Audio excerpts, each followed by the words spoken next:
Olá, meus queridos irmãos e amigos, um bom dia na paz de nosso Senhor e Salvador Jesus Cristo. Que prazer, que alegria, mais uma vez estarmos aqui. E como diz Pedro 2,9, mas vós sois a geração eleita, sacerdócio real, nação santa, povo adquirido, para proclamar as virtudes daquele que vos chamou das trevas para a sua maravilhosa luz. Que prazer, que alegria tê-los aqui conosco mais uma vez neste sábado, para juntos aprendermos a palavra de Deus. Professor César, pastor Luiz, pastor Adalberto, Caio, juntos formamos a EBD online para abençoar a sua vida em nome de Jesus. Vamos orar, pastor Adalberto, iniciando com oração. Senhor Jesus, te louvamos e engrandecemos o teu nome. Muito obrigado, Senhor, por esta oportunidade mais que nos dá de podermos levar a tua palavra. Senhor Jesus, usa o teu servo, pastor Osiel, que é o instrumento teu para conduzir-nos nesta jornada de aprendizado. Senhor, que cada um dos nossos irmãos, amigos que estão do outro lado, possam ser grandemente edificados em nome de Jesus. Assim nós te pedimos, Senhor, que esta noite seja uma noite de bênção para cada um dos nossos amigos, para cada um dos nossos irmãos, em nome de Jesus. Amém. Muito bem, nós temos aqui a nossa lição, vamos lá? Lição de número 8, uma igreja que enfrenta seus problemas. Primeiro ponto, a identificação dos conflitos. Conflito de natureza cultural, conflito de natureza social, qual é a prioridade? Segundo ponto, a delegação de tarefas, ministério da oração e palavra. Não há conflito entre tarefas, há diaconia. Terceiro ponto, seguindo princípios cristãos, privilegiando o caráter e exercitando os dons. Muito bem, no primeiro ponto que o pastor leu aqui, a identificação dos conflitos. Qual é o conflito? De ordem cultural. Primeiro, perceba que o conflito aqui é de ordem cultural, porque estava envolvendo duas culturas, a cultura hebraica e a cultura grega. Então, nós temos aqui judeus que eram de Jerusalém, e nós temos judeus que eram da diáspora, estaremos explicando isso. Então você tem o conflito cultural. O social é que, na verdade, as viúvas helenas estavam sendo desprezadas, de modo que isso poderia ser um problema sério para a igreja. Qual é a prioridade? É claro que a prioridade é o evangelho, mas acoplado à missão de pregar o evangelho, está também acoplada a missão de cuidar dos pobres e dos necessitados. O Senhor Jesus Cristo disse aos discípulos na multiplicação dos pães, João 6, dai-lhe vós mesmo de comer. Ou seja, é a mesma face da mesma moeda. Ou seja, nós temos que pregar o evangelho, mas não podemos desprezar os pobres. Tiago 1,27 diz que a verdadeira religião é visitar os órfãos e as viúvas nas suas necessidades. Então, João diz na sua primeira carta, aquele que diz que ama o seu irmão e não cuida dele é mentiroso e já negou a fé. E Paulo diz que se nós não cuidarmos dos nossos, somos piores do que os incrédulos. Então, segundo ponto, a delegação de tarefas. Aqui nós temos o ministério da palavra, que não poderia ser comprometido. Não há conflito entre as duas tarefas, entre a diaconia e também a missão da palavra, não há conflito. Ou seja, o evangelho não é contra o social à luz da Bíblia não é contra o evangelho, ambos estão interligados. E em terceiro lugar, seguindo os princípios cristãos, privilegiando o caráter, ou seja, não basta apenas colocar homens, é necessário colocar homens de boa reputação, e também não basta apenas ser de boa reputação. Às vezes o camarada, ele é ortodoxo, ele é moralista, mas ele não tem o Espírito Santo, ele não tem a vida de comunhão com Deus, não é isso? E aí, exercitando os dons. Aqui nós estamos falando de dons de serviço, como está em Romanos 12, que essa igreja, ela foi praticada. Quem exerce misericórdia, que assim o faça. Então, servir bem, servir com qualidade, não é treinamento, é dom. Ok? Então nós vamos entender isso. Vamos lá. Texto bíblico, Atos, capítulo de número 6, versículos de 1 a 7.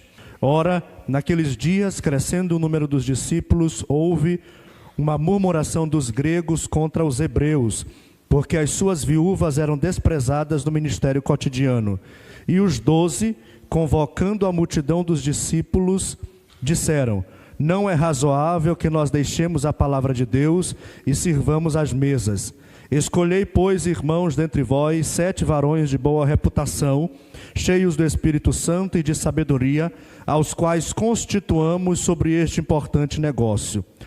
Mas nós perseveraremos na oração e no ministério da palavra. E este parecer contentou a toda a multidão, e elegeram Estevão, homem cheio de fé e do Espírito Santo, Filipe e Prócoro, e Nicanor, e Timão, e Pármenas, e Nicolau, prosélito de Antioquia. E os apresentaram diante dos apóstolos, e estes, orando, lhes impuseram as mãos. E crescia a palavra de Deus, e em Jerusalém se multiplicava muito o número dos discípulos, e grande parte dos sacerdotes obedecia à fé. Muito bem, aí é Atos 6, né? Vamos lá. Muito bem, queridos irmãos, o que nós temos aqui em Atos 6? Nós colocamos aqui os pontos do texto bíblico, Atos 6, 1-7, que trata sobre a escolha dos 7.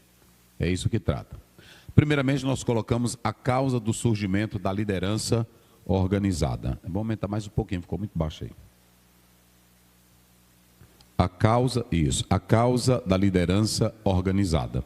Quando nós falamos da liderança, ou a causa da liderança, isso aqui estava se tratando da igreja, porque modelo de liderança já era bíblico. Deus nunca ficou sem liderança, é bom que se entenda isso, porque tem pessoas que querem pegar isso aqui para dizer, a igreja primitiva era simples, não tinha liderança. A igreja tinha liderança. Primeiro, nós temos que entender que quando nós nos voltamos para esse texto bíblico aqui, Êxodo 18, 17, Deus, através de Moisés, estabeleceu uma liderança para que o povo pudesse caminhar pelo deserto e chegar à terra prometida. O Senhor Deus estabeleceu estatutos, juízos, mandamentos. Era o que haveria de legalizar e organizar Israel, espiritualmente, socialmente, eticamente e juridicamente. Veja bem, quando você vai para o Velho Testamento, toda a estrutura do povo de Deus estava alinhada ou alicerçada no pacto da aliança. Quando Israel entrou na aliança com Deus, Deus era o Senhor absoluto e eles servos subordinados. Então o Senhor, para a legalidade do seu povo, ele deu mandamentos, estatutos.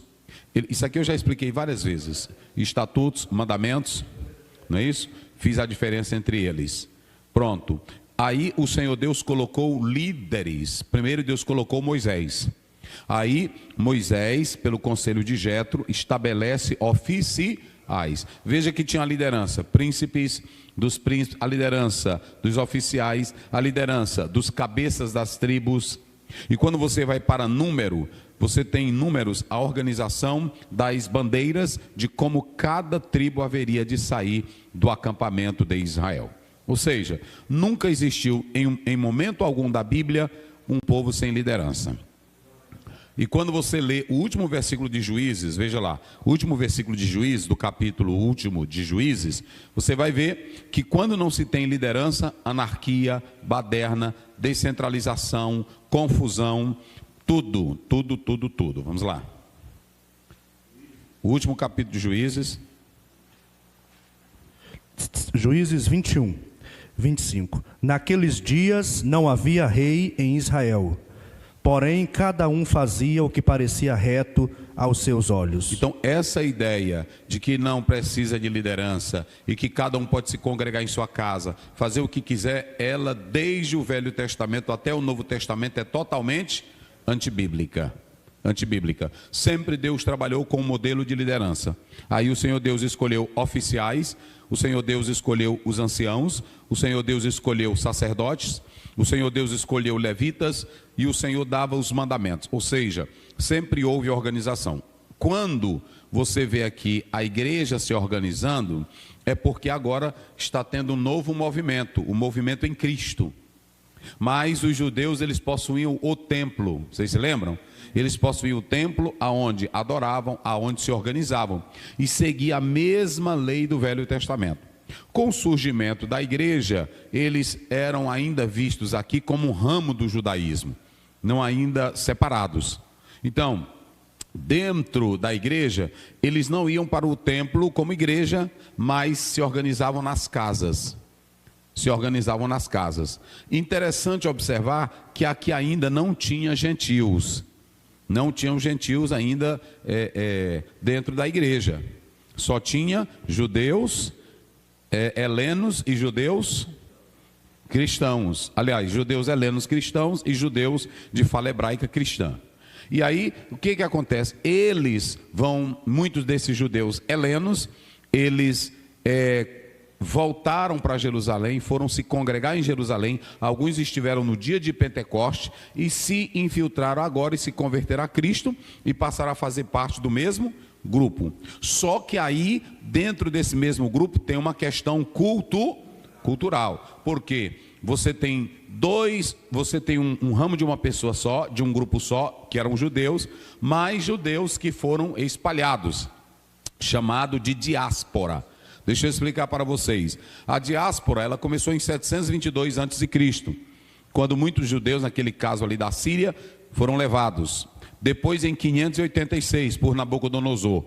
A partir daí, do cativeiro babilônico, o povo de Deus se espalha pelo mundo afora, entendeu? Se espalha pelo mundo afora, e aí entra, como estava naquela efervescência e mudança cultural, os judeus se espalharam pelo mundo, procurando serviço, querendo crescimento, e isso não era de agora. Quando o povo de Deus saiu, foi levado para o cativeiro 722 a.C., depois o babilônico, aí a Bíblia diz que eles também tiveram contatos com os persas, e a partir daí os persas tiveram grande influência. Ainda que o movimento de Neemias, o movimento de Esdras, chamando para voltar por ordem de Deus, Zorobabel, foi importante, mas muitos não voltaram. Inclusive você vê Esté ficando lá, Mardoqueu ficando lá, e muitos outros povos. Então isso é a diáspora. A diáspora foi ruim? Não. Nós temos que entender que a diáspora, ela foi uma coisa boa. Por quê? Como os judeus se espalharam, no período da diáspora, o que estava agora em voga para quem ficou em Jerusalém, naquele período, era o aramaico. Porque os judeus, o hebraico deixa de ser língua falada, e o que entra em cena? O aramaico. O aramaico, ele entra em cena, lembrando que tanto o hebraico como o aramaico, eles vêm do mesmo ramo, semítico, arameu, não é isso? Vem mesmo dessa centralidade. O hebraico desde o século X a.C., essa língua também chamada, me veja aí se é 19, 18 de Isaías, chamado de língua de Canaã, ou língua da terra de Canaã, era a língua em que todo o Velho Testamento foi escrito, o hebraico, ok? O hebraico, como é que diz aí? Vamos lá. Isaías 19, 18. Naquele tempo haverá 5 cidades na terra do Egito que falarão a língua de Canaã. Olha aí, tá vendo? A língua de Canaã. Então o hebraico era a língua de Canaã. Foi falada até que viesse o cativeiro babilônico. Desde então, o que entra em cena é o aramaico.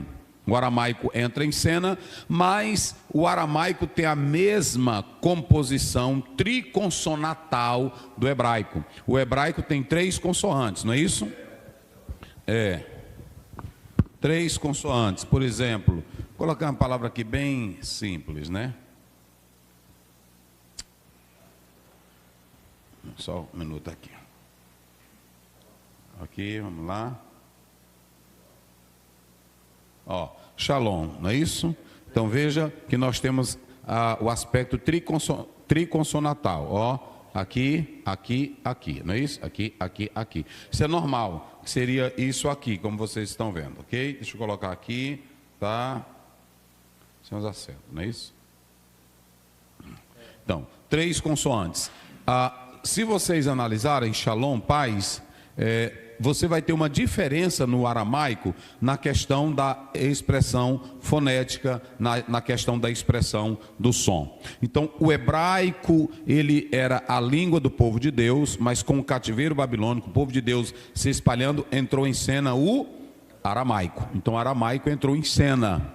Quando Jesus veio para a terra, nesse período, estava sendo ali naquela região da Galileia, da Judéia, os judeus estavam falando o quê? O aramaico.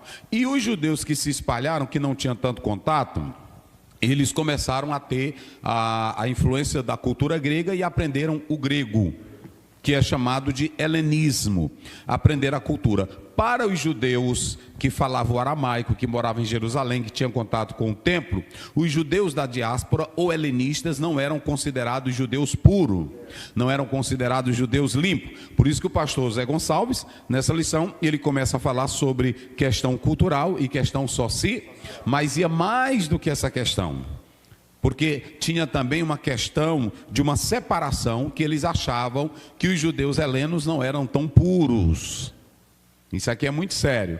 Então, nesse período aqui, estava tendo toda essa influência, estava tendo toda essa particularidade. Então, quando o pastor leu aqui, a primeira coisa que você pode observar é que a igreja primitiva, ela vai se organizar, eles vão para casa, eles vão para uma pequena casa, e ali reunidos, eles trabalham tudo em forma de uma casa, mas seguindo o princípio de liderança do livro de Êxodo, capítulo 18, 17, não é isso? Vê lá, observem bem que já tinha esse princípio de liderança, Êxodo 18, 17.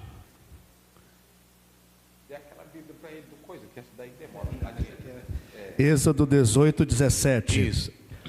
E os filhos de Israel fizeram assim e colheram uns mais e outros menos. Não. É 18, 17. Lê 17, 18. Totalmente desfalecerás assim, tu como este povo que está contigo. Isso. Porque este negócio é muito difícil para ti. Vai. Tu só não podes fazer. Ouve agora a minha voz, eu te aconselharei, Deus será contigo. Sê pelo povo diante de Deus, e tu leva as coisas a Deus. Continua. Era o 15, né? 15. Então disse Moisés a seu sogro: é porque este povo vem a mim para consultar a Deus. Vai. Quando tem um negócio, vem a mim. Escolhe, pois, homens. É que eu conselho ele dar. Ouvinte, declara-lhes os estatutos e as leis. Não, é antes. Antes. É antes. Não, é bem aí do 18 para frente. 17, 15, é por aí. Entendeu? Escolhe, pois, homens. Tu leu 17, foi? Leu 17. Pois é por aí. Esse negócio é pesado. É o 21. Vai. E tu, dentre todo o povo, procura homens capazes. Olha aqui, a mesma coisa que a igreja vai fazer. O que a igreja está fazendo aqui, a igreja primitiva, de escolher homens, não era invenção da cabeça deles. Inclusive, até a questão do caráter. Olha aí, como é que ele diz. Procura homens capazes, tementes a Deus, homens de verdade. Isso. Que aborreçam a avareza. E põe-nos sobre eles por maiorais de 1000, maiorais de 100, maiorais de 50 e maiorais de 10. Começa o texto. Homens que sejam o quê? Capazes. Não, antes. E tu, dentre o povo, procura homens capazes. Sim, vai. Tementes a Deus. Pronto, vem aqui. A mesma espiritualidade que é exigida em Atos 6 é exigida aqui. Veja que eles não estão exigindo só caráter. Porque tem homem que é caráter. É bem casado, é um ortodoxo, é rígido, é sério nos seus negócios, mas não tem espiritualidade. Não tem espiritualidade. Tem homem que é um bom marido, é um bom pai, é um bom professor, é um bom teólogo, mas não tem espiritualidade. Por isso que Paulo disse: escolhe homens cheios do Espírito. E Moisés disse: escolhe homens o quê? Temente a Deus. Se você for para Provérbios 7, aí a Bíblia diz: o temor ao Senhor. É o princípio do quê? Porque prestem atenção, às vezes você vai trabalhar com uma pessoa que é cri-cri, que eles chamam, né? É cri-cri, é ortodoxa, é toda moralista, mas como não tem temor de Deus, as coisas não crescem porque não tem espiritualidade.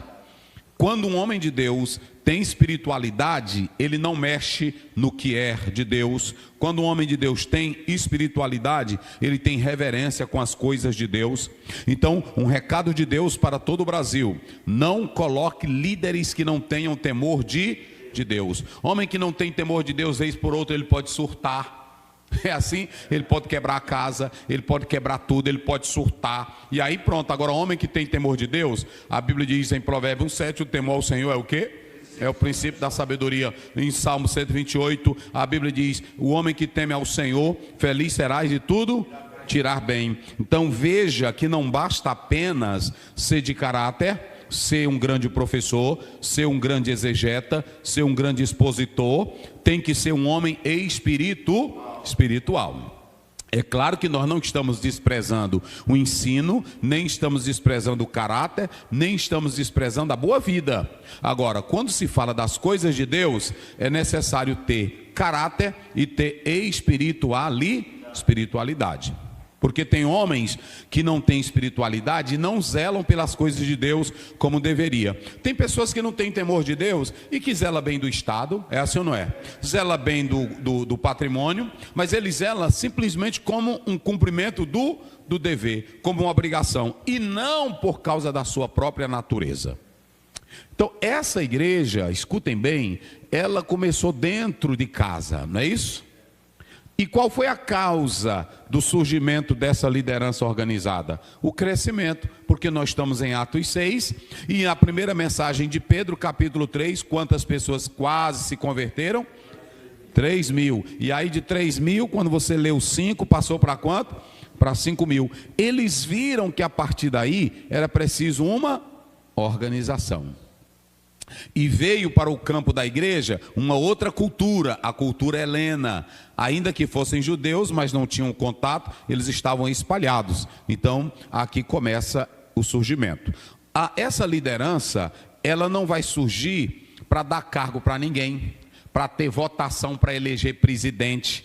Essa organização, ela não surge para colocar quem prega bem, quem canta bem, quem trabalha bem. Essa liderança, ela surge por uma necessidade. Bota para cá, Caio, porque preste bem atenção. Muitos estão hoje querendo liderança, presidente de convenção, não todos, presidente de convenção, presidente de igreja, presidente não sei de quê, não para o bem da igreja, mas para o bem de si próprio. Vocês estão entendendo? Por exemplo, eu quero 100 obreiros, mas para ele votar em mim. Eu quero 1000 obreiros, mas para ele me dar suporte aqui. Eu vou colocar esse aqui, ele vai ser do meu lado. A coisa que eu fico mais triste com um obreiro é quando ele chega e diz: pastor, eu falo a sua linguagem. A minha? Ou a da Bíblia? Eu estou falando a sua linguagem. O apóstolo São Paulo diz em Filipenses 2: completai o meu gozo. Mas antes dele dizer, leia aí, antes dele dizer completai o meu gozo, olha o que ele diz. Filipenses 2, vamos, rápido. 2 primeiro. 2. Portanto, se há algum conforto em Cristo. Preste bem atenção. Se há conforto em Cristo. E o que mais? Se há alguma consolação de amor. Se há alguma consolação de amor. Se há comunhão no Espírito. Se há comunhão no Espírito. Se há alguns entranháveis afetos. Se há alguns entranháveis afetos. E compaixões. Completai o meu gozo. Preste bem atenção aqui agora. Paulo está dizendo: eu quero expandir o cristianismo pelo mundo afora. Eu quero ser o presidente do cristianismo na terra. Aí vocês têm que falar a minha. Foi assim que ele disse? Eu odeio isso, eu faço é odiar. Olha, se o senhor... Tu está filmando, Caio? Pode para cá. Se o senhor me ajeitar... tu está vendo, irmão? Isso é da desgraça. Isso é do inferno.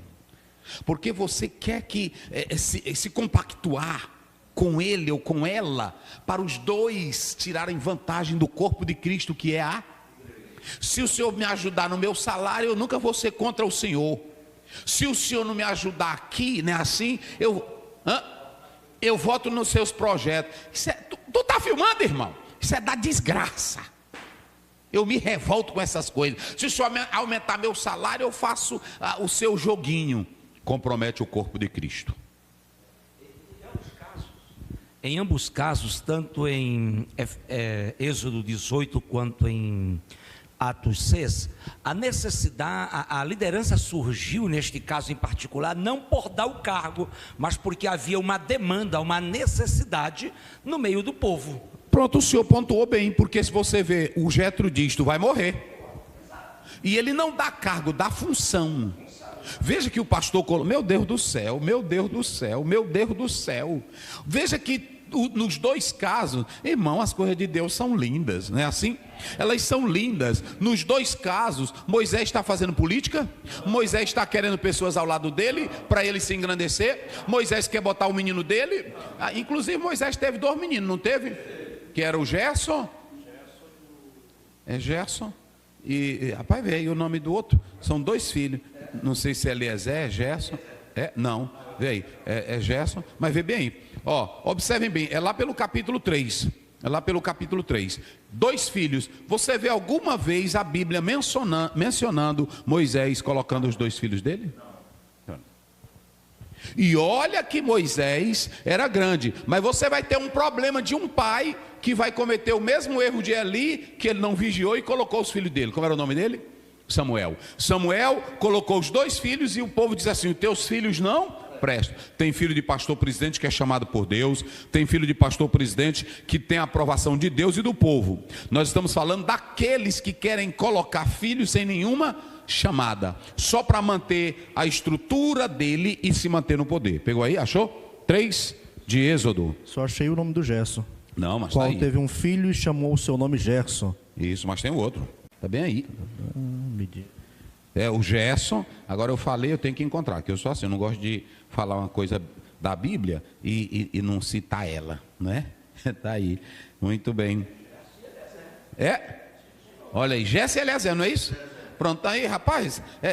Então veja bem, escute que Moisés, ele chamou o irmão dele e disse: eu não preciso. Deus disse para ele, não foi? Mas já que tu insiste, botou o irmão, não foi?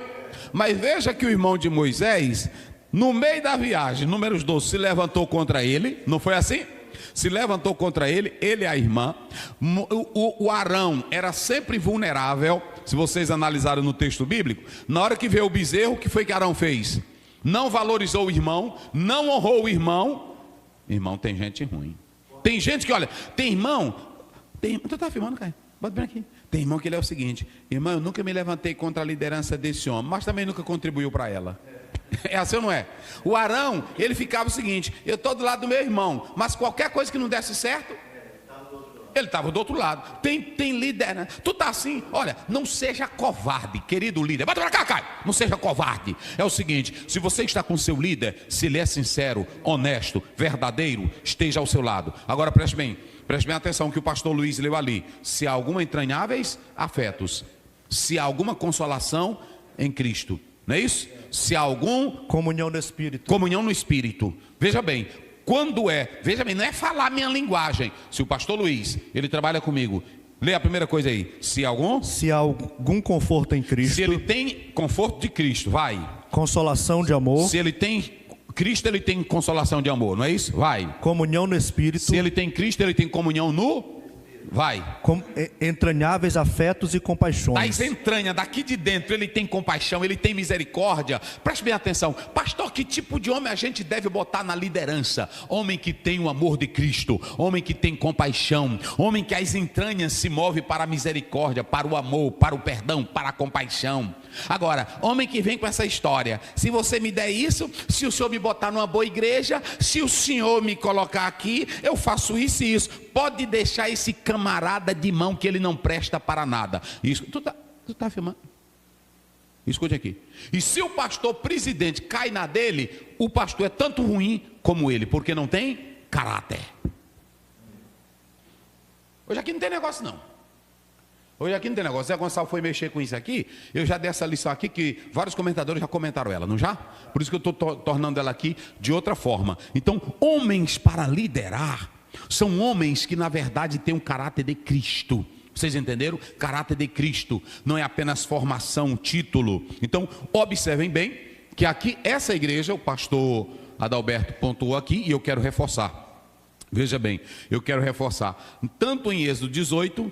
como também em Atos 6, o Senhor escolhia a questão deles terem o temor a Deus. Porque primeiro, era o povo de Deus que eles haveriam de liderar. Moisés estava trabalhando com o povo de Deus. E quem vai trabalhar com o povo de Deus tem que ter Deus na vida. É assim ou não é? Então, lá no Êxodo 18, tinha que ter temor, tinha que ter caráter. Mas a primeira coisa era a crença a Deus. E lá em Êxodo, Moisés não estava querendo ser grande. Moisés não queria ser presidente. Moisés não estava querendo formar um grupo de obreiro para manter ele no poder. Moisés não queria dinheiro. Moisés só queria conduzir o povo a um propósito. Qual era o propósito de Moisés? A um propósito. Deus só escolheu Moisés para tirar o povo e levar para onde? Então só tinha um propósito. Quando Moisés morre, aí Deus diz assim: tu, Josué, levarás o povo aonde? Então preste bem atenção. Tu não tem propósito nenhum, rapaz. O meu problema, escute bem, pastor, o que eu faço na igreja? O que eu faço na igreja? Na igreja eu não faço nada, eu só faço pregar e dizer: Jerusalém é bem ali. É assim ou não é? A terra celestial é bem meu dever. Agora o problema é que eu não estou pregando mais a pátria celestial, estou pregando a minha pátria. E para manter a minha pátria, eu formo um grupo de obreiros. É assim ou não é? Uma diretoriazinha que eu fico dando picolé para ela. Aí pronto, esse aqui é da diretoria, é o filho do fulano de tal, trabalha comigo há 20 anos, ganhando da igreja um montão de dinheiro. É assim ou não é? E aí pronto. Aí o presidente também está na mão dele, aí fica comigo da diretoria. Pronto. Não é assim? Esse negócio de diretor... Tu está filmando, irmão? Esse negócio de diretoria na igreja virou um negócio tão grande. Oh, meu Deus, Espírito Santo. Ô, Espírito Santo. Vocês sabem quem é a minha diretoria? Eu vou já dizer. Mas vamos para cá. Então, a liderança da igreja... Eu vou já dizer o que é a minha diretoria aqui no Campo Tirirical. A liderança da igreja... E pastor, eu vou fazer um negócio aqui. Aí lá vem um diácono. Irmão, minha conversa é só com ele depois... Já começou a ser vergonhice. Mas já. Os crentezinhos nas casas, preste bem atenção. Outra coisa, tem irmão também que diz assim: a igreja primitiva, ela não tinha a estrutura que tem hoje, não era institucionalizada, não era. E quem foi que disse que Deus é contra a instituição? Hein? Quando Davi quis fazer um templo, Deus achou ruim ou achou bom? Achou tão bom que ele disse: por causa desse teu negócio bem aí, de tu me zelar, de tu querer, eu vou fazer o seguinte: vai nascer um menino de tu. Rapaz, tem que ver as coisas. Vai nascer um menino de tu, que o nome dele não vai mais se apagar. Quem era que viria? Pronto. E aí através dele vai ser mantida toda a estrutura do grande rei Davi. Não foi assim? Foi assim que Deus fez. E até hoje Davi é falado ou não é? Porque Deus honrou o bom plano dele, o bom projeto.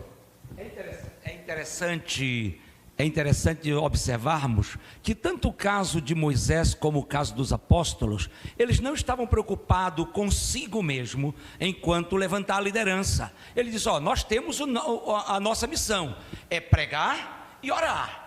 Busque pessoas que possam responder também por este assunto. Moisés, a mesma coisa. Tu representa o povo diante de Deus, mas busca gente para atender às necessidades do povo. Em ambos casos, eles estavam preocupados com o povo e não consigo mesmo. Pois é isso. Por isso que o problema aqui, aí veja bem, o que acontece? Os crentes ficam hoje dizendo assim: a igreja primitiva, ela era humildezinha, não tinha templos, não tinha nada. E quem foi que disse que Deus é contra templo?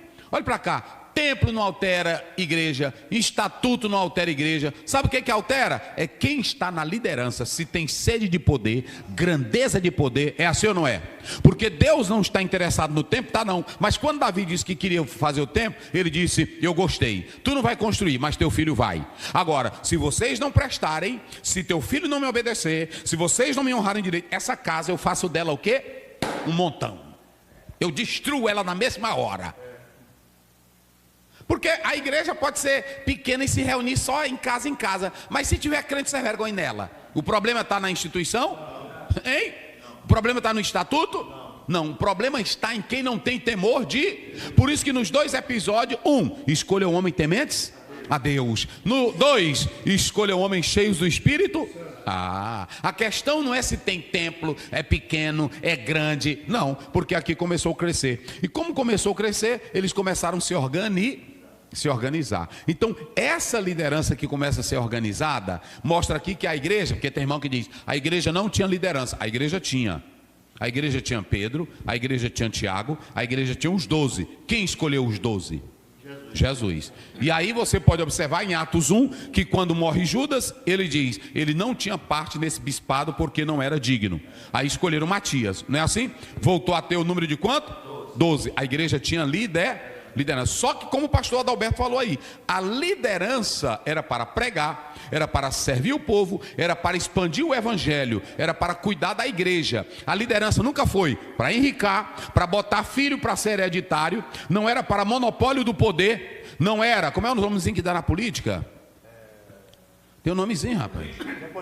Nepotismo. Não era nada disso. E outra, Pedro não estava pensando em se perpetuar no poder. Pedro não pensava em ser papa. Pedro não pensava em ser honrada. Era uma liderança no formato de uma casa, de uma homília. Era uma coisa normal dentro da igreja. Aí eles vão colocar a liderança por causa da necessidade. E a necessidade era para o bem do povo. Meu Deus do céu, meu Deus do céu.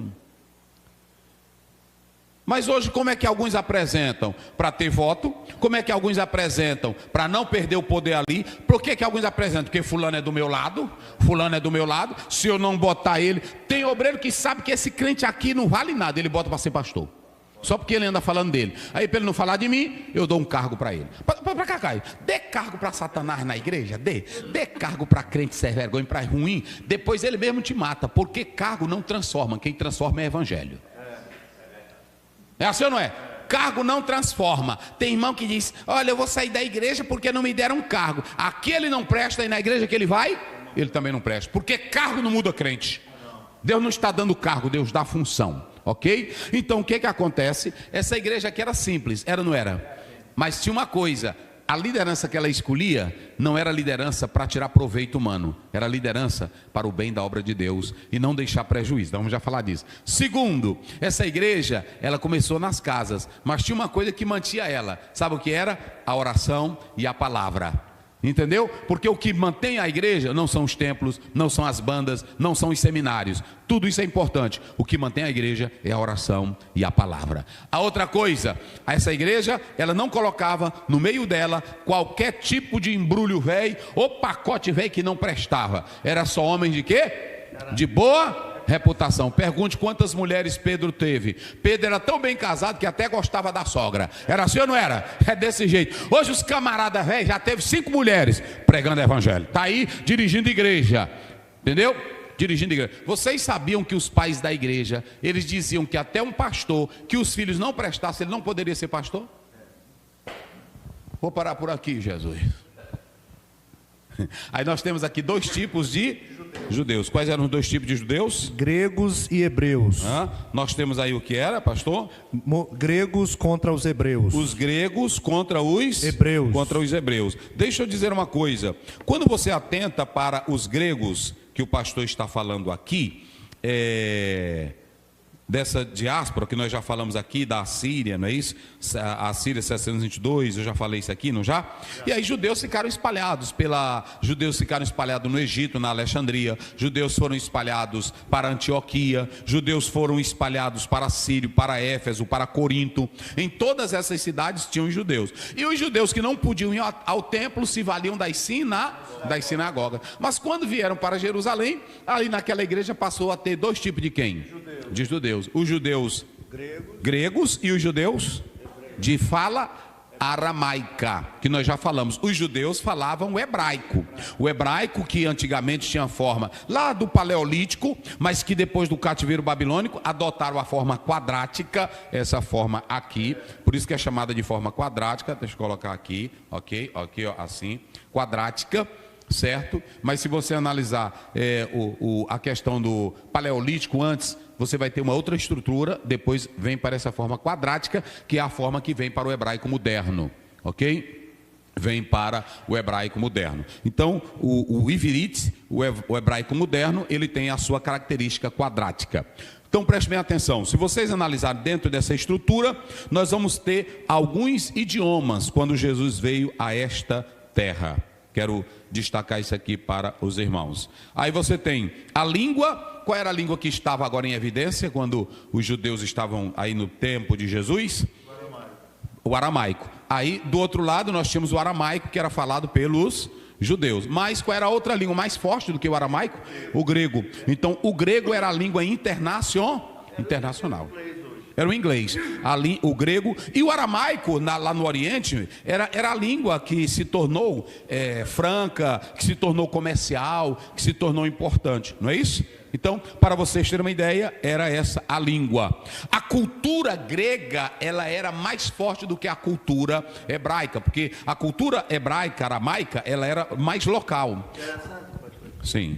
E até os romanos dominaram o império, mas a língua grega eles não conseguiram. Não conseguiram, pois é isso aí, porque ela se tornou, como dizia Bittencourt, o grego se tornou uma língua franca do pobre, do negro, da meretriz, da prostituta, e aí pronto. Não era o grego ático, clássico, era o grego que todo mundo falava. E aí é o seguinte, quanto mais tu enrola, o povo não quer. É assim, não é? Escute isso, quanto mais tu fala difícil, tem livro, irmão, que eu compro e leio, e aí o autor enrola com tanta linguística, com tanto que eu leio, aí pronto, eu estou entendendo, mas para que isso aqui? Não tem necessidade nenhuma. É assim ou não é? Quando você vai comer, você não fica procurando qual é o nome, você quer encher a barriga. Então, preste minha atenção.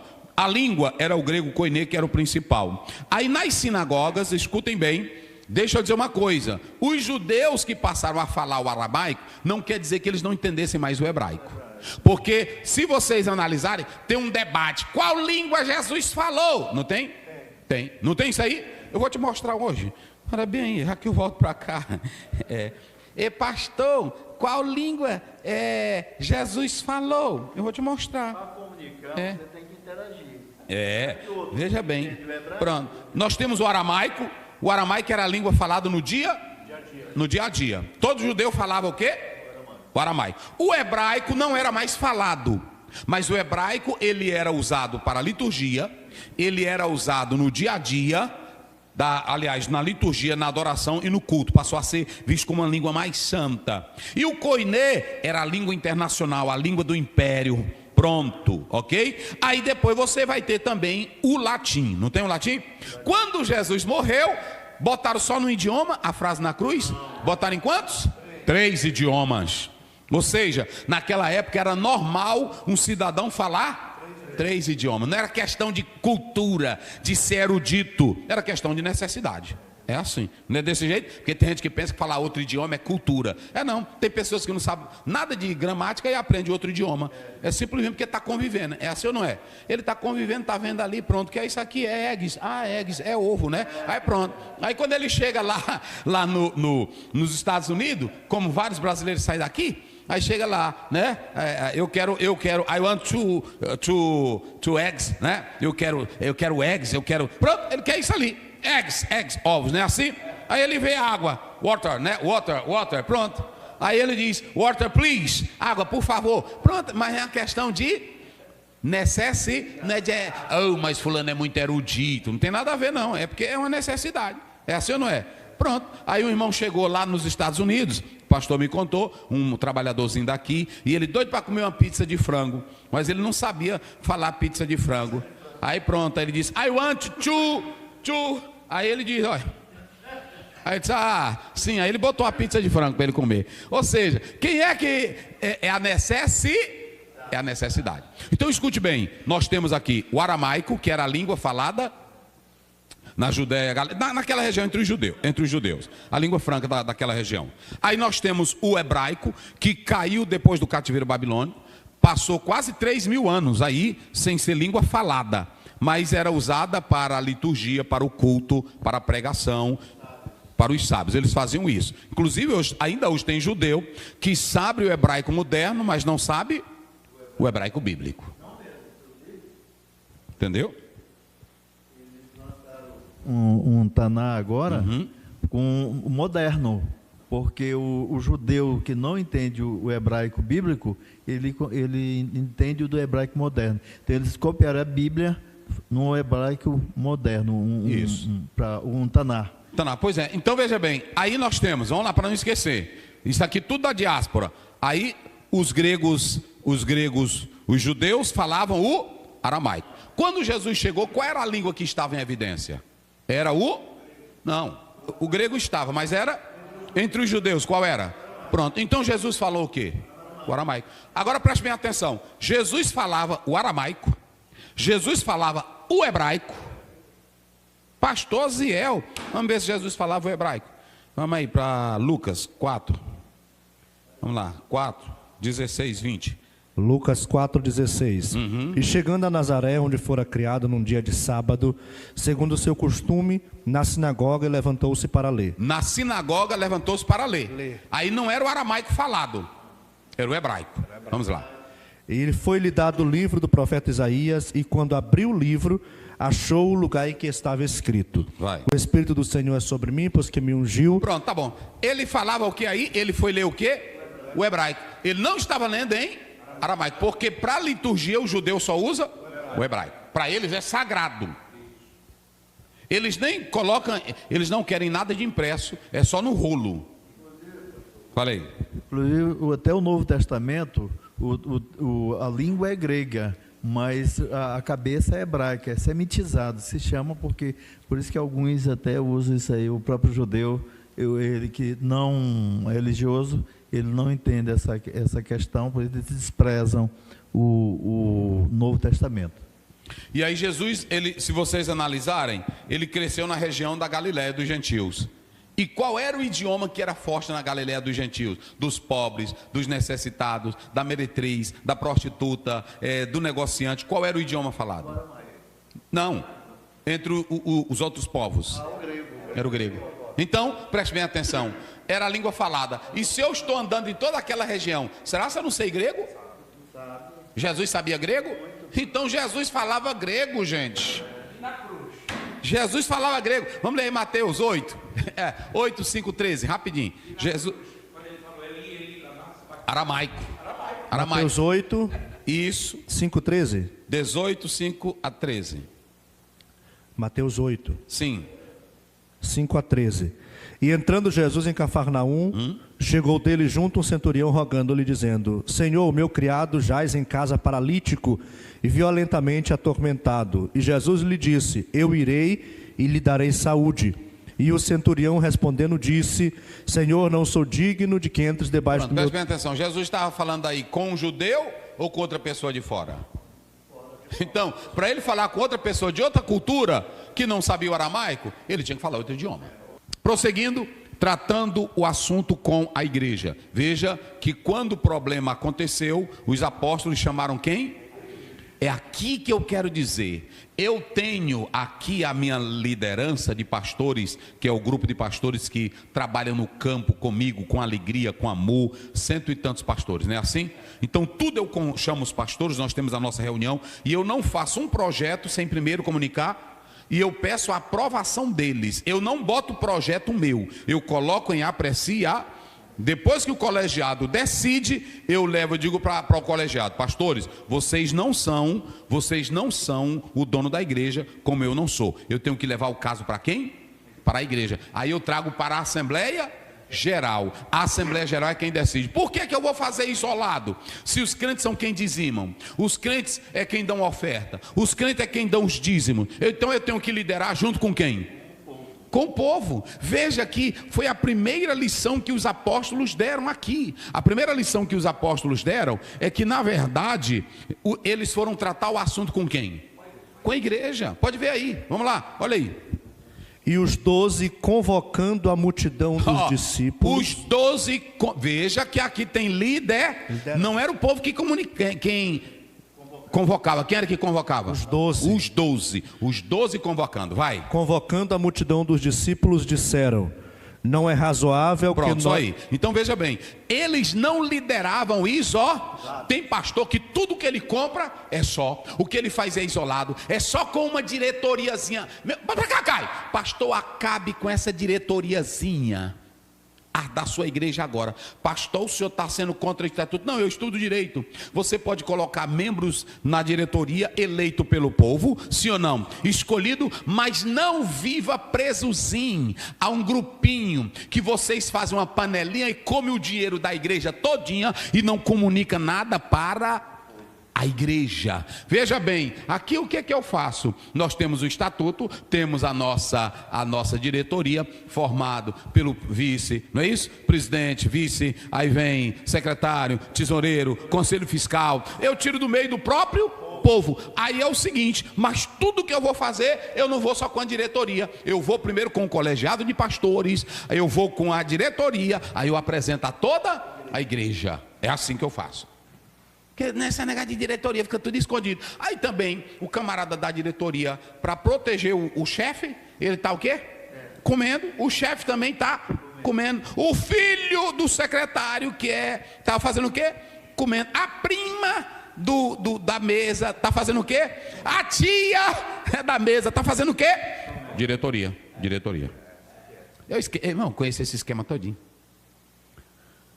Trate o assunto com toda a igreja. Pronto. Agora, para não comprometer a palavra, entra o que eles disseram. Veja que aqui eles viram que o projeto social era muito bom, de cuidar das viúvas, porque não era uma ideia deles, gente. Aqui tudo era judeu, já era uma ordem de Deus lá do Velho Testamento. Não desprezarás o órfão, a viúva, o estrangeiro, o necessitado. Essa política não é da agora não, gente.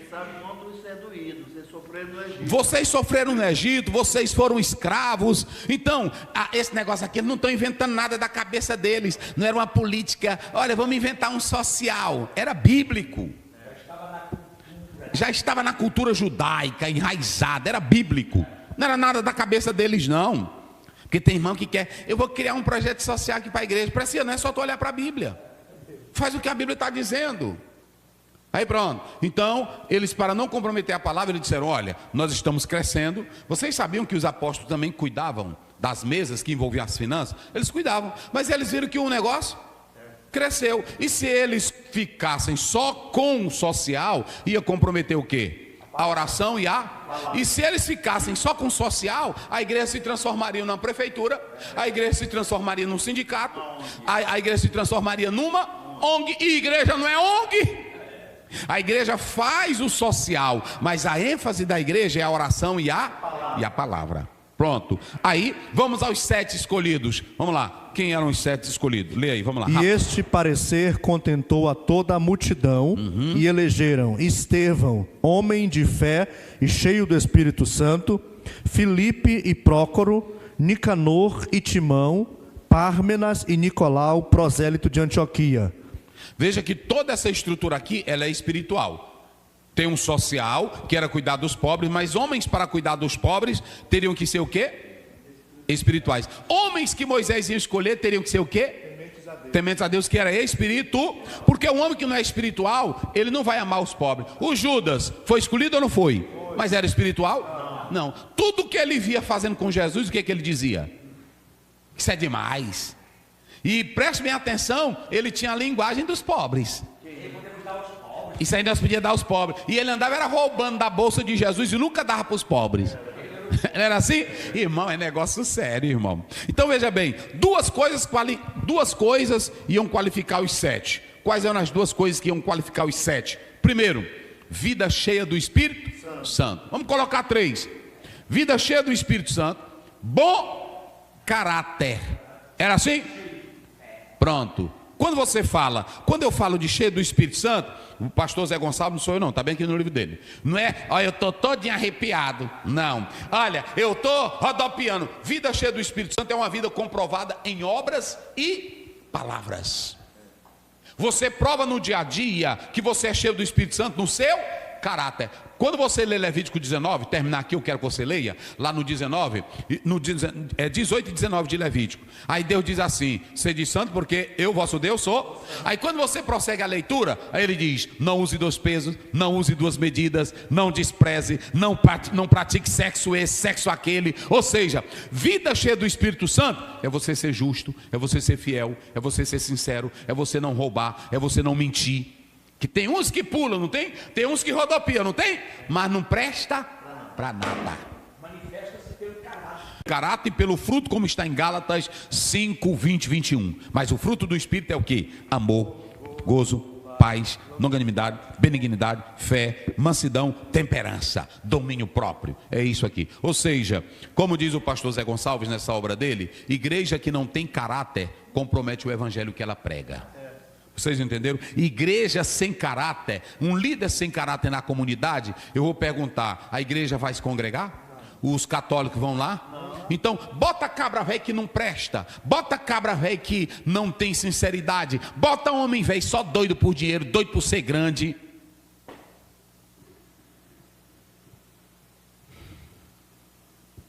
Eu não sei se eu digo Espírito Santo.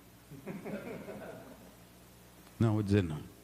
Mas bote homens que não têm caráter, bote homens que não têm santidade, pastor velho briguento. A Bíblia diz que o homem de Deus não pode ser avarento, contencioso, não pode ser está desqualificado para o ministério, totalmente desqualificado para o ministério, ok? E aí veja bem, mas é boa pessoa, ela é gente boa demais, ele é gente boa, e quem foi que disse que Deus está ligando para ser gente boa? Porque tem pessoas, o Pablo Escobar era bom para muita gente? Pois pronto, então aí você sabe. Esses 7, eles tinham que ter qualidades espirituais. E eles tinham que ter o que mais? Não só qualidades espirituais, mas boa. Porque tem crente, irmão, que você vê ele, língua estranha, ele estrala. No culto chega, você fica, é mistério. Tem deles que fica mistério, mas não paga a conta nem que mate. É assim ou não é? É veaco, mentiroso, mentirosa. É assim ou não é? Enrolão, falso. Mau caráter. Como é que esse homem pode estar na vitrine da igreja? Porque o púlpito é uma vitrine. Aí vem os escolhidos pela igreja. Aí a própria palavra de Deus, eles foram escolhidos por quem? Mas levaram para quem? Para a liderança. Ou seja, tu não pode se autodenominar pastor. Tu não pode se autodenominar líder. Pronto, pois agora é o seguinte, tem pastor que ele mesmo se ajoelha e ele mesmo se consagra. Pai eterno, eu me consagro a líder dessa igreja. Aí pronto. Eu me consagro a bispo. Irmão, onde é que isso existe, rapaz? Irmão, a bagaceira do inferno está grande no meio dos evangélicos. Tá ou não tá? Cada um querendo ser bispo, querendo ser. Aí ele mesmo se consagra. Isso não é de agora não, isso é contemporâneo. Que contemporâneo nada? Primeiro, nem existe isso. Isso é só invenção. Vou te mostrar um contemporâneo. Está lá em Juízes 17. O Mica, ele mesmo fez um culto na casa dele. Ele mesmo criou um altar. Ele mesmo criou o Deus dele. E ele se consagrou dentro de casa. A mãe disse, meu filho, vou fazer um Deus. Me dá o dinheiro que tu roubou, ladrão. O pastor Mica.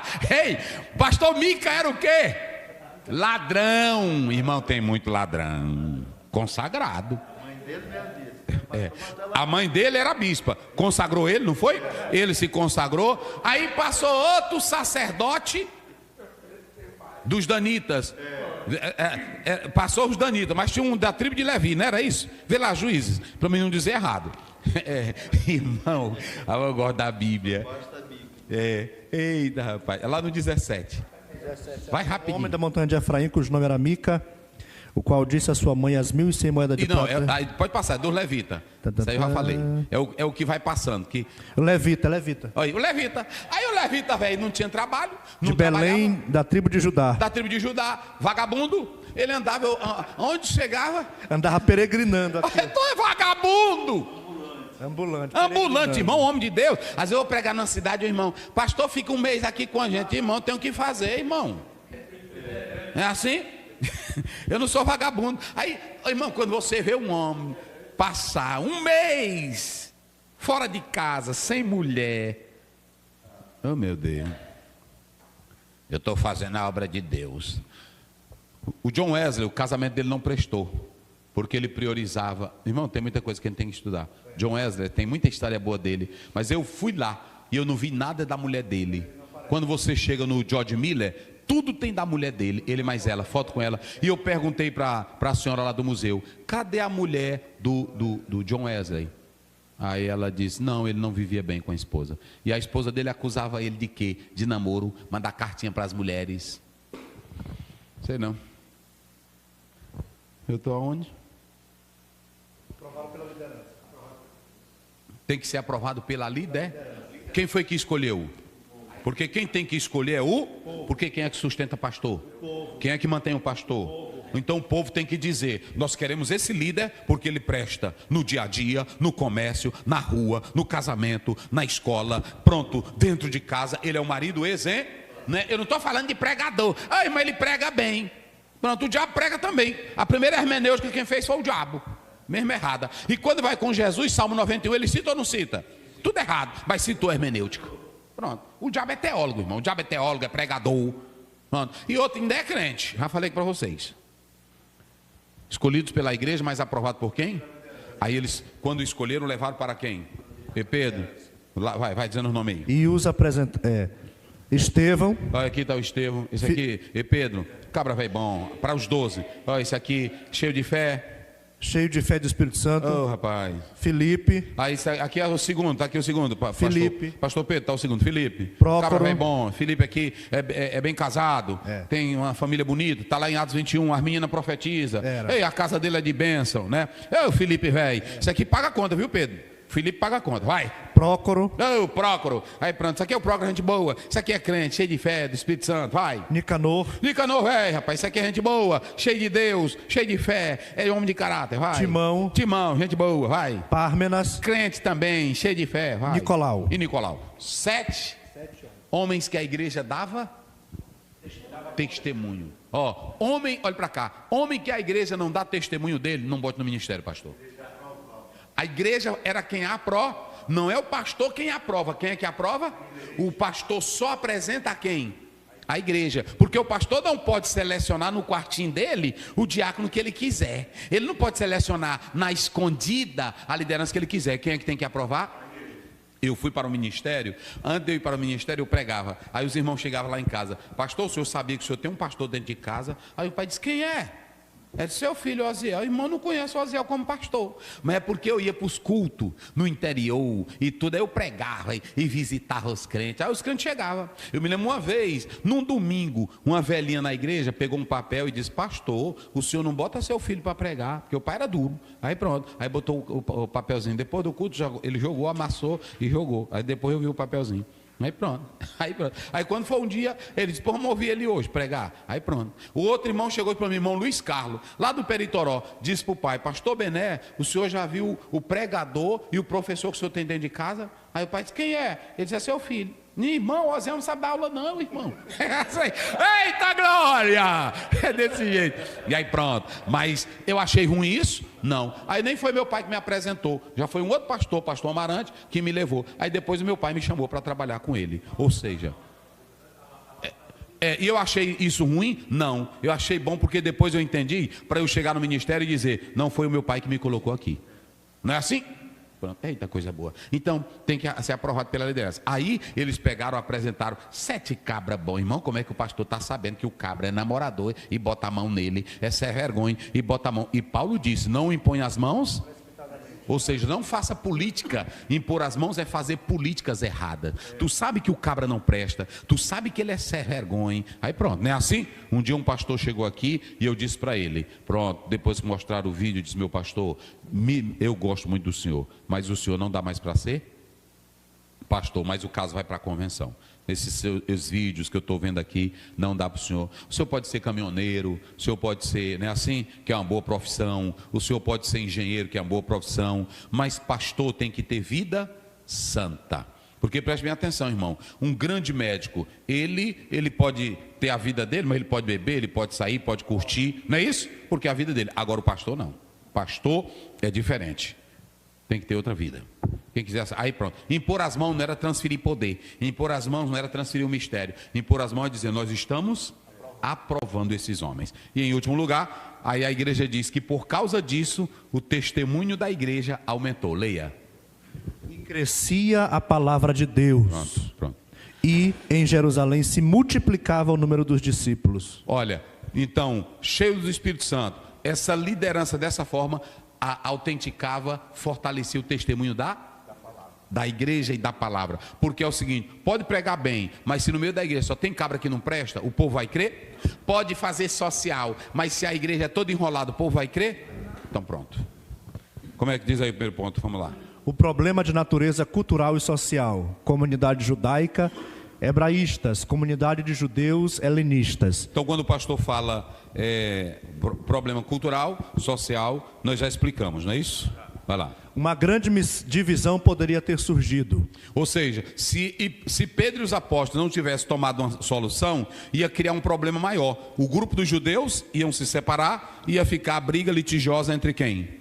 Judeus helenistas e judeus de fala aramaica, ortodoxos. Vamos lá. A missão dos apóstolos era pregar a palavra e discipular novos crentes. Essa era a missão dos apóstolos. Vamos lá. A necessidade de auxiliares para a diaconia. Aí veja bem, o pastor está falando aqui, nós falamos que aqui essa diaconia era só um serviço, mas por causa disso isso se tornou uma tradição e criou o diaconato. Aí quando você lê Filipenses 1:1, a Bíblia diz: na igreja de Filipos havia bispos e diáconos. Ou seja, o diácono aqui não surgiu de modo hierárquico. Não era isso. O diácono aqui não era para crescimento hierárquico. O diácono aqui era uma função. Vamos. O propósito do serviço na comunidade é glorificar a Deus. Ou seja, como falou o pastor Adalberto, o pastor fazia o trabalho porque era buscando a glória de Deus. E os diáconos faziam o quê? Pronto.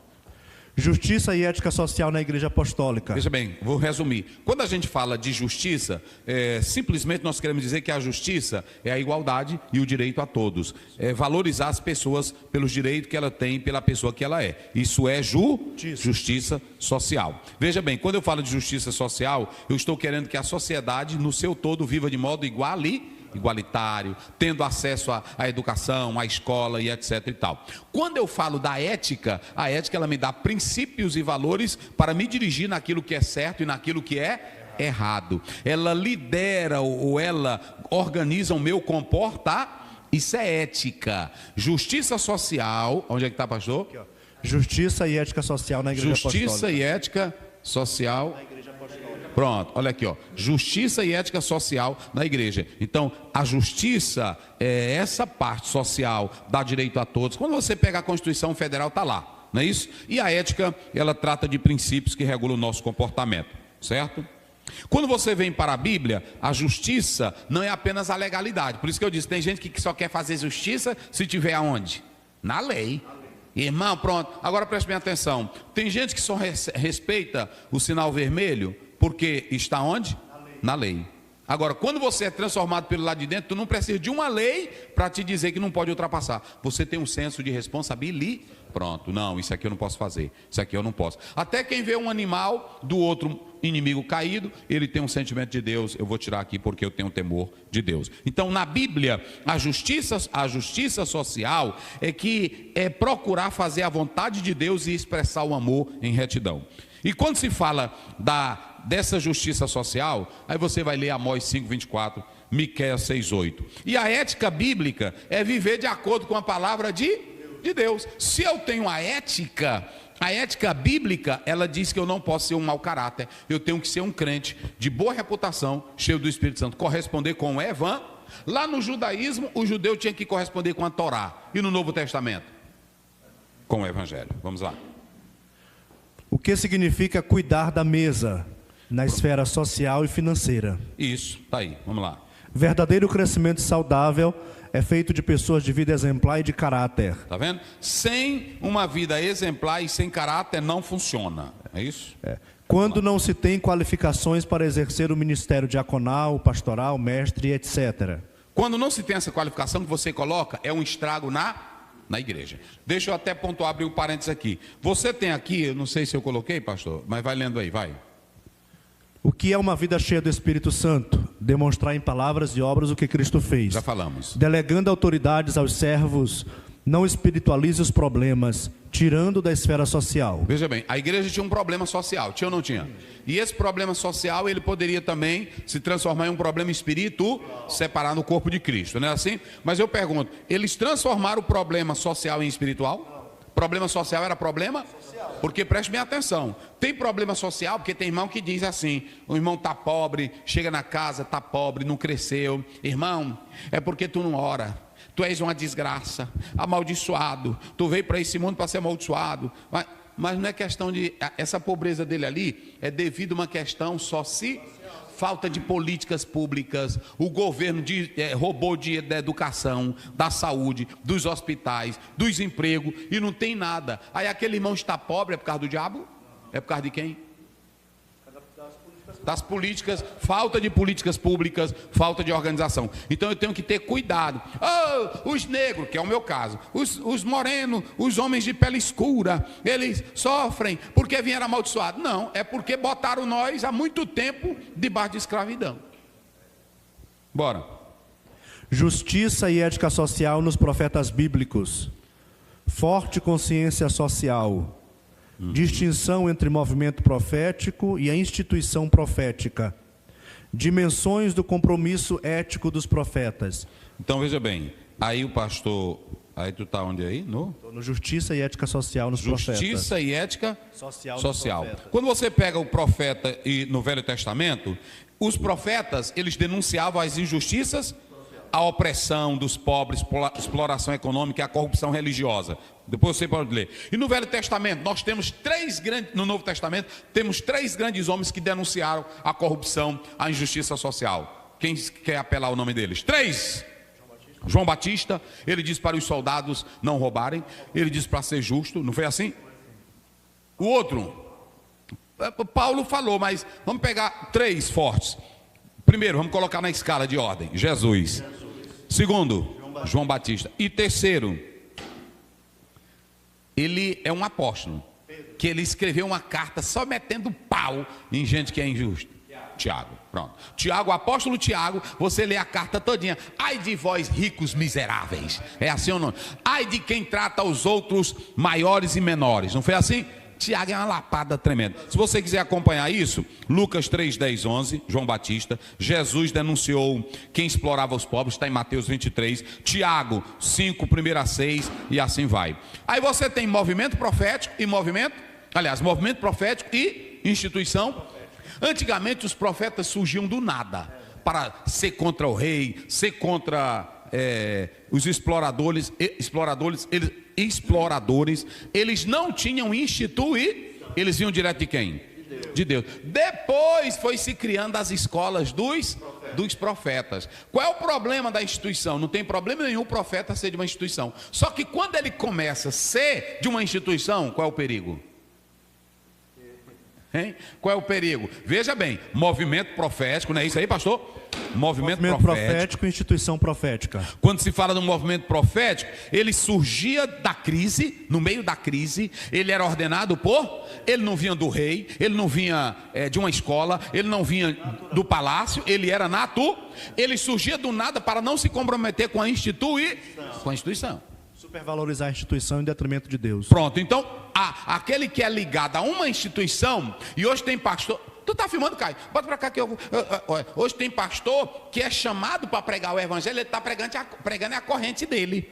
Olhe para cá, o Senhor não te chama para pregar ideia de pré, de pós, Ele não te chama de amilenista, pós-milenista, Ele não te chama para andar pregando, eu sou reformado, Ele não é, Ele te chama para pregar o evangelho. Vê se tu acha na Bíblia, João Calvino, tem na Bíblia? Vê se tu acha na Bíblia, diz aquele outro bichão que depois do João Calvino, rapaz, Teodoro Beza. Vê se você acha na Bíblia Lutero. Tem na Bíblia? Não. O Lutero leu aonde? Para tratar da justificação. E o Calvino leu aonde?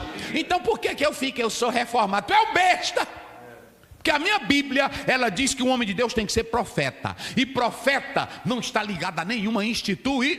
Eu sou da Assembleia de Deus, é assim ou não é? Mas eu sou crente em Jesus. Eu tenho uma igreja para me congregar. Mas eu defendo Jesus Cristo. Eu não defendo instituição. Vocês entenderam como é as coisas? Pronto, os discípulos chegaram, Senhor, tem um aqui que não anda no nosso colegiado. É assim ou não é? Ele não é reformado, é pentecostal. Ele foi assim? Ele é pentecostal. Jesus disse, vocês pensam só vocês que me seguem, eu tenho muita gente espalhada aí. Tem gente aqui que vocês nem imaginam, olha para cá. E deixa o bichinho, não foi? Deixa o bichinho, porque quem não é contra mim...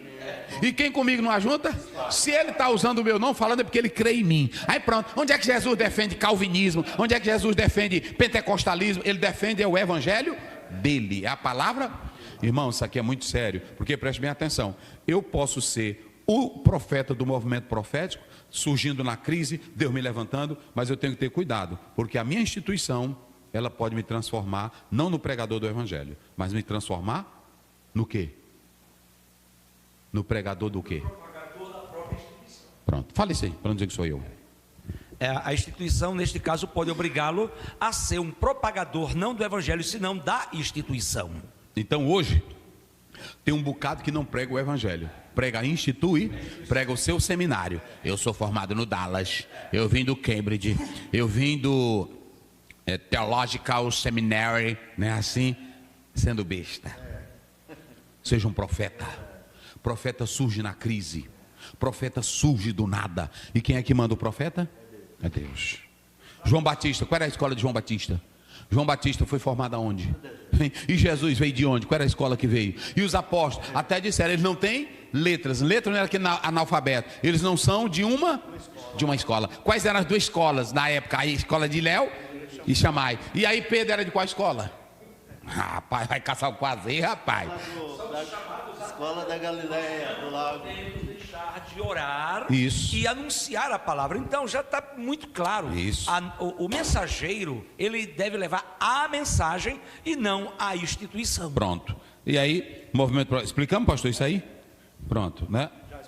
Aí a justiça social contemporânea. A justiça social contemporânea, direitos humanos, veja a questão da pobreza, desigualdade, meio ambiente, racismo. É assim ou não é? Veja, a justiça social contemporânea tem nada a ver com evangelho. Nada, ainda vou piorar o negócio. O humanismo socialista de Karl Marx também não tem nada a ver com evangelho. É antropocêntrico, é uma ideia interesseira, e aí pega dos pobres, pega dos que trabalham e dão para quem? Os vagabundos. Rapaz, eu morrendo de trabalhar, aí chega um ali que não está fazendo, olha aqui, toma meu peixe. Sabe como é? Eu vi um videozinho bem engraçado. Você vem da pescaria, aí o marxista, o idealista, o camarada está fumando maconha, bebendo cachaça, raparigando, aí vai passando e o governo de Cuba, né, pega e diz assim, me dá aqui, tem quantos quilos? 10. Aí pega os meus 10, faz o que com 10? 10 quilos. Um é teu e 9 tem que dar para quem está... Um é meu e 9 é para os outros. É isso que a Bíblia ensina?